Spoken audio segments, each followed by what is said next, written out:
চাবের কোন পাল্টাও ছেড়তে পারে নাই।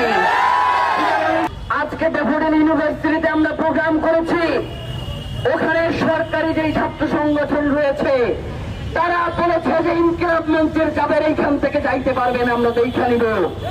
বিভিন্ন রাজনৈতিক সংগঠন এবং ছাত্রদের চোখের উপরে তারা সরাসরি আঘাত করে তাদেরকে অন্ধ করে দেওয়ার একটা পায়ে তারা করছে। জুলাইতে অন্তত আমাদের শত শত ভাইদেরকে অন্ধ করেও জুলাইয়ের এই দাবানলকে থামানো যায় নাই। সুতরাং জুলাই মাসে জুলাইয়ের বিরুদ্ধাচরণ করে যদি কোনো পদক্ষেপ গ্রহণ করা হয়, সেই জুলাইয়ের দাবানলকে আবারও থামানো যাবে না, এটা বলে দিচ্ছি। পাবনা বিজ্ঞান ও প্রযুক্তি বিশ্ববিদ্যালয়ে ইনকিলাব মঞ্চের প্রোগ্রামকে বাধা দেওয়া হয়েছে।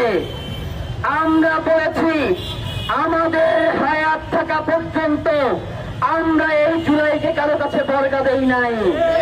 সুতরাং পাবনা বিশ্ববিদ্যালয়ে আমরা জুলাইয়ের প্রোগ্রাম করে এরপরে ঢাকায় এসেছি।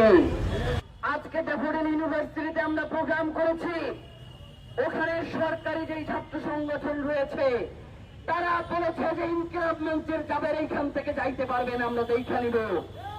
চাবের কোন পাল্টাও ছেড়তে পারে নাই। স্পষ্ট করে বলে দেই, এই চাবের একানা ওসমান হাদির সহযোদ্ধা বাংলাদেশের কোটি কোটি জনতা।